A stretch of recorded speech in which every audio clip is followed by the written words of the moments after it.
Zanele Gigaba, who is the Transformation Manager at the South African Insurance Association and Chairperson of Money. I looked at about 4 and 5 components, organization. The first one is what we've been discussing over the last 2 days, which is knowing your workforce through data. One of the colleagues spoke about cold data.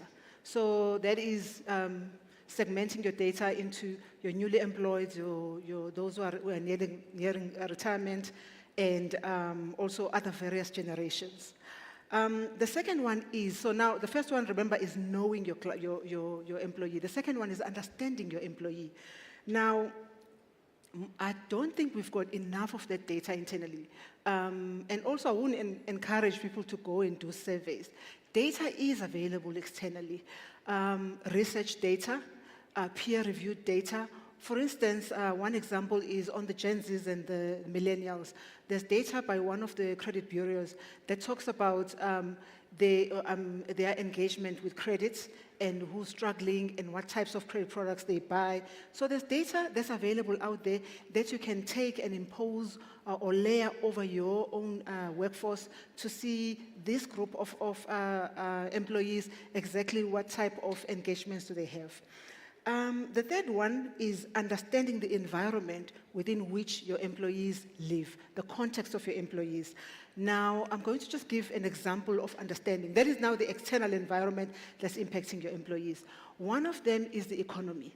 So we know that our clients are struggling in terms of financial stress because of high interest rates. The petrol prices are up, the interest rates are up. So we know that, but we don't take that and put it back on our employees because our employees are consumers as well. The second one, which is an interesting data point, is the gambling industry. In 2019-2020, the online gambling, they call it GGR, which is gross gambling revenue, was 25% of the total gambling revenue was on online gambling. That's 2019-2020. Sure. 2022, 2023, that number has increased to 50%, right? So 50% of the revenue from gambling comes from online gambling. Wow. So what does it mean? Gambling has moved from the casinos to your lounge, your bedroom, your office, right? So we can't assume these things are happening outside, right? We have some of our employees or colleagues who are actually have challenges with gambling. So when you identify them, so I said, you know your employee, you understand their context, and then you know the environment or the risks within which they engage. And over and above that, then you identify who's vulnerable within these employees. Once you've identified that, then you can be able to go and find the topics that you can cover within your own environment. In terms of then content, also, it's not about developing anything new. Content is available. So it's going out there. For instance, the National Gambling Board have got what you call responsible gambling awareness program. So you could actually just engage with them to come and engage with employees and just have awareness programs around these things. You might find that employees, they are not gambling, but they've got a family member that's got a gambling problem. You've got a family member that is, maybe you've got a spouse that's unemployed. So all those things create financial stresses. So I think it's about understanding that it's no longer something that we're not in a bubble. We're not in a bubble. In 2020, the interest rates were the lowest they've ever been in my adult life. In 1998, the interest rates were, the prime rate was sitting at 20.25%. In 2020, they're sitting at 7%. That's the lowest they've ever been. I suppose COVID was Yes, yeah, COVID. But what it did, it allowed people who could never buy property to buy on credit. But then since then, they're up now to 11.25%, which means people are struggling because all that money that they thought they had available is now going towards servicing their bonds. So we're not in a bubble. Our employees are actually consumers out there of financial products, which means that they are also affected by the economy and the stresses that we're experiencing. And it's about us to be aware of that and to come up with solutions, because giving them more money is not going to help. No. It is being aware and going out there and supporting them. Absolutely, and financial wellness and education, because it's a very big thing. But we're hoping that we'll start seeing these interest rates coming down again. We're holding thumbs. All the signs look like they're headed in that direction. Andisa, what evidence have you seen that supports the ROI, the return of investment of financial wellness programs in attracting and retaining top talent? Sure. I'm going to try and keep succinct because I think Uzanele gave us quite a lot to chew on. I think it's important we frame the conversation, we understand the data points. Yeah. And so the fact that there is more than 10 million active credit consumers in South Africa that have bad debt is an indicator. It's costing our economy 2%, which is north of 70 billion rand in financial unwellness. So, people they're at work, bums on seats, they're stressing about how do they move money around to service their debt. I'm very happy to share the data with anyone who's interested, from Willis Towers Watson, who've aggregated this data that tells us that 80% of us that are in the workforce, we burn through our salaries in the first five days of being paid. So it begs the question, what happens for the remainder of the month? You then work on... Right. You get into debt. That's right. So you're going into debt, but I think there are opportunities for us to reframe what compensation is in the context of work, outside of traditional pay compensation models. I think there are supplementary products that are now in the market that largely are influenced by behavioral science. So you see now how the way we engage with money as consumers and both workers, you've got the emergence of technology that has shifted what that perception is. And so a lot of the work that we do at FlowPace is to support employers who are open to the alternative. Because as much as Uzanele said, the silver bullet isn't to pay people more money. The silver bullet is to attempt at readdressing a legacy issue that is within our financial system against the backdrop of macroeconomic issues that are at play. And so it's finding the sweet spot between those two things. Their retirement... I do think there's so much value to extrapolate from this panel in the little bit of time that we have. Yeah.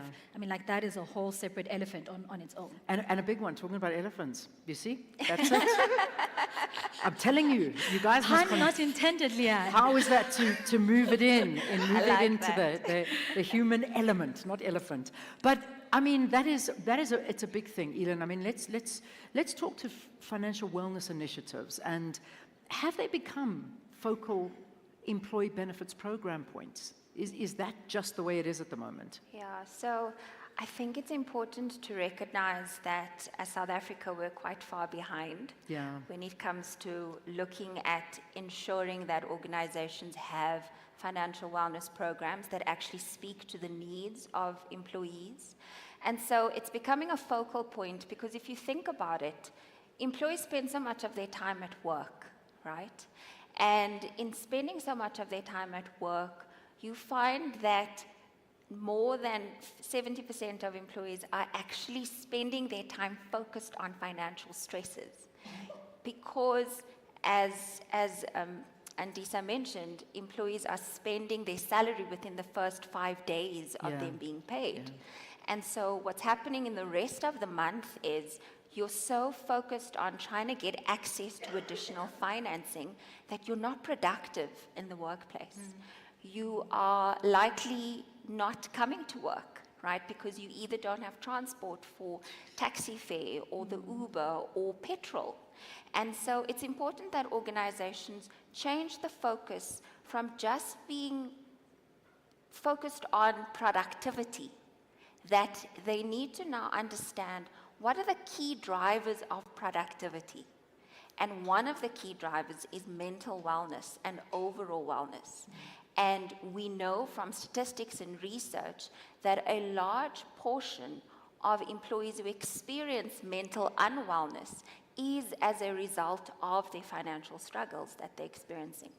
So it's important for organizations to look at what can we do as an organization that shifts the narrative from the traditional employment benefits that were traditionally and are still focused on things like medical aid and focused on provident fund or pension fund or retirement funds, to what is the reality of our workforce in South Africa? And what can we do as an organization to ensure that not only are we still providing those traditional benefits, but that we are changing the landscape and actually speaking to what do our employees need. And one of those things is understanding that how they handle their money on a month-to-month basis and providing the resources to educate and provide our employees with knowledge so that the month doesn't become a stressful experience, but that they learn ways to be more productive because they are dealing with their finances. Yeah. Let's perhaps get practical examples of financial wellness initiatives that have directly helped and aided basically employee satisfaction. I'm do you wanna happy go to in there? speak to Please. that. Yeah. So I play in a space where we've got a company that supports organizations who are on that path. And the data that we've seen the last couple of years is when you introduce, I think, the right support frameworks into an organization, you start to see over time people starting to have less reliance on debt. You're starting to then introduce and inject into a system things like budgeting tools, things like your ability to draw down on what you've earned to circumvent a crisis or otherwise an emergency.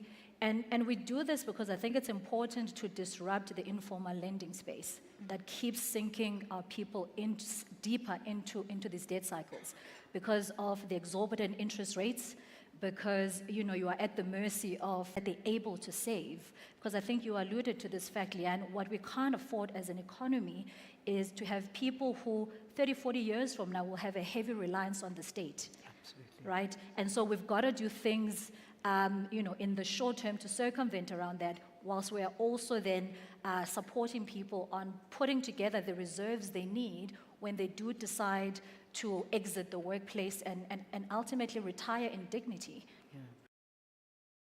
I mean, perhaps you can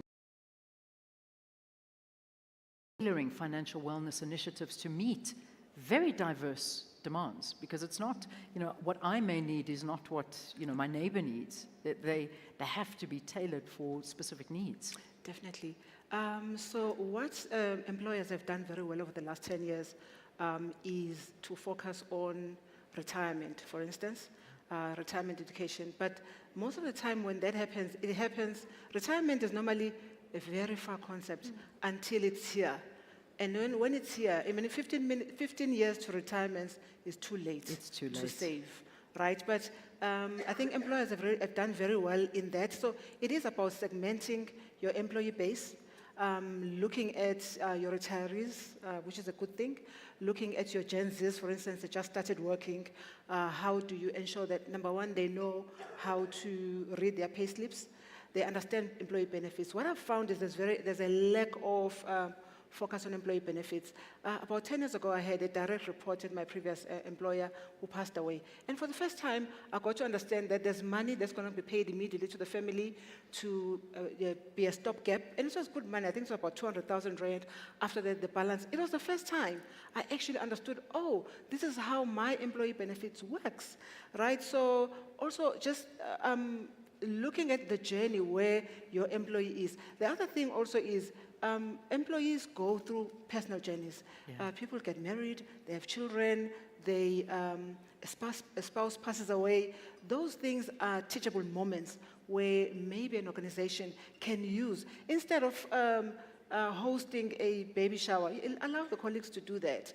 But what can you do over and above that that is useful for the employee to be able to go on this journey of raising a family while they are financially empowered? Yeah, I do love that, because you go through so many different phases in your life, and it's important to know how to save for each one of those and to deal with each of them. Elan, what are some challenges, perhaps common challenges, that you see happening within companies when implementing these financial wellness initiatives? Yeah, it's interesting that question's asked. Sanela and I were kind of chatting about it. I think the biggest thing from a South African perspective is there's still a little bit of taboo right, around sharing personal experiences with financial struggles that individuals are experiencing. And so the important thing is to ensure that whatever solutions are available within the organization, first of all, employees can access them anonymously without feeling like, oh my gosh, HR and my manager and my team members are going to know that I'm experiencing so many financial challenges. And secondly, to incorporate it with other wellness programs. We see a lot of the time that corporates are once a year hosting a wellness day, right? Where they bring many service providers offering many different services. And so the change needs to be, how do we incorporate a holistic approach is having ongoing sessions that employees can access outside of traditional wellness days, that they can access anonymously, and that are readily available without them necessarily having to go to their manager or to go to HR and say, I need to access this now. And it's important to create that holistic wellness because, as we said, we know that in our context, with unemployment being so high, with employees having to take care of whole families, that we need to provide solutions that employees can access immediately in a way that provides them with immediate solutions that they can implement, in a way that also helps them feel like they matter to the organization, that an organization doesn't just see them as somebody to drive profit, but that they actually care about the employees within their organization. And that's how you retain talent, and more importantly, you attract talent to want to work for your organization. Yeah, absolutely. I don't know if there are any questions in the room. We've got about 5 or so minutes. If there are, please raise your hand and then we'll make sure that we get a microphone to you. But I suppose let me ask this question as well. Andisa, if you'd like to jump in and whoever else wants to add on as well. How can financial wellness initiatives be integrated with other employee benefits to create this holistic approach? Because, employee well-being is a holistic approach. Yeah, it is indeed. I think the first thing is we need to disrupt the legacy mental models we've held on to for so long around what is wellness and how does the construct of financial wellness needs to look like. I think Ellen touched on it, that we need to have a redefinition of moments that matter in the workplace. And against the backdrop of money, how do we define that, and how do we then curate programs that support those moments that matter within an employee life cycle? But I do think there's an opportunity for us to think past the traditional compensation models that have been in place. I've taken a very strong and maybe a tough view that they are no longer fit for purpose. And I think now is an opportunity for us to redefine what that is. Employee financial wellness continues to, I think, change and evolve as the workplace is changing and as the multi-generational workforce employees within these workforces are coming to the fore. I think the needs of employees vary depending on who they are. But there's an opportunity here, I think, for companies to rethink what is compensation, what is wellness, and I think to be open to the possibility of engaging with those of us who are in a parallel ecosystem that supports a new way of thinking around financial wellness. Yeah. Anyone else? You want to contribute? Yes. Employers need to start being agile around employee financial wellness programs. Why I'm saying that is, as things change, employers need to get that information out there and make sure that they are always up to date with what's happening outside, in order to ensure that their employees are not left behind. Yeah, very much so. I'd like to add on that. I think from a talent management perspective that it's very important to speak to your staff. Yeah. Find out what is it that they actually want. Yeah. What will make them feel valued? What do they believe will contribute to creating this holistic, values-based system where there's a mutual exchange. I'm doing my work to help you, your business succeed, and you're taking care of me and my well-being. Yeah. So yes, organizations need to think differently and be agile, but we also need to be informed by the people who drive our businesses. Yeah, love that, absolutely. Any questions? Anything in the room? No? Okay. Let's get some closing comments. We're doing really nicely. We actually get to do some closing comments now. Do you want to begin? Yes. Just wrap it up for us. Sure. So I think from a talent management perspective, it's important to make decisions that drive the success of the business, remembering that it's the people that drive your business at the end of the day. And we cannot separate the intrinsic relationship between money management and financial well-being and employees feeling like they are satisfied and engaged at work. So it's up to organizations to create an environment within which people can thrive. And one of those things is ensuring that the financial wellness as well as holistic wellness interventions are implemented so that you can attract talent, because we are having a war for talent, and you can retain people, because people will want to be with your organization if they feel like they are valued beyond just a tick box exercise. So there's a concept called financial inclusion that we've been using to drive accessibility to products in the world, actually. Over 2 billion people in the world are financially excluded. So they don't have bank accounts, they don't have access to credits. Employers should be aware and assist employees to be able to be financially included. So that's, I think like my colleague said here, the issue of being abused by credit providers, it's up to us. And secondly, education and information doesn't really rot. And also information helps. If you teach one person, that person can empower their community, empower their family as well. So it never goes to waste. No. It's a good thing. We change the society by really impacting that one person that we have power over, or where we've got opportunity to make that change. Yeah, look, it's so important, that education. I mean, I came from a family who, finances and was something that, yes, we spoke about, but not too intensely. And I remember being at university and Edgar's. This was a long time ago, and Edgar's had a table there, and they were trying to get us to open up accounts. And by doing that, if we came, we got a pair of Levi jeans at some ridiculously low cost. And I was like, yeah, man, of course, I'm going to go and buy these Levi jeans, and I'm going to open up an account.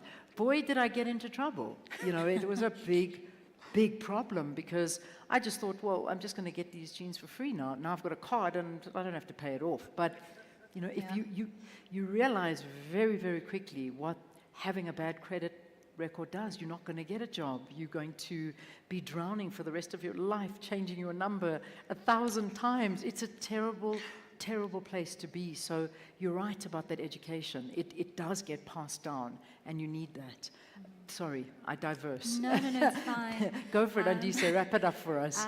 I think we have to, as HR professionals, come to the acceptance that there is now an overt dynamic tension in the psychological contract between employer and employees. And there's a conversation to be had around that. Yeah. I think that trust deficit is probably more pronounced than we've seen in many years. Yeah. I think around finances, if I speak on that trust deficit, the fact that there's more than 50 billion rand unbanked that's moving around either in the form of stokvels or any other kind of economically agitating savings group, there's a messaging, and I think there's an undercurrent there that needs to be addressed in the workplace, and I think it's up to us as the leaders in those spaces to reframe what financial wellness is, what savings is, and how do we bridge the gap between that trust deficit between people as well as the institutions. Yeah.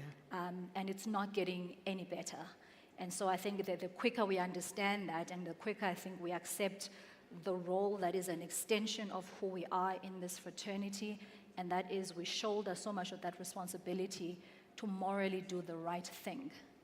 And a lot of that takes being uncomfortable, it takes challenging your ego, it takes rethinking your perceptions, your own biases even about money. I understand that very well. We all come from those kinds of backgrounds, right? Where those biases, and I think where we become great storytellers, I think that's an essential part of our job. But if we're going to be at exco meetings and in boardrooms with commercial heads, you need to have a few tricks up your sleeve. You need to be engaging with service providers that can aggregate data that effectively tells the story and tells and paints the picture of how bad this is and the opportunity for you to then make the necessary change. Thank you. Ladies, thank you very much. Let's please give them a round of applause. Andisa, Zanele, and Ellen, thanking very, very much for giving us that vital information.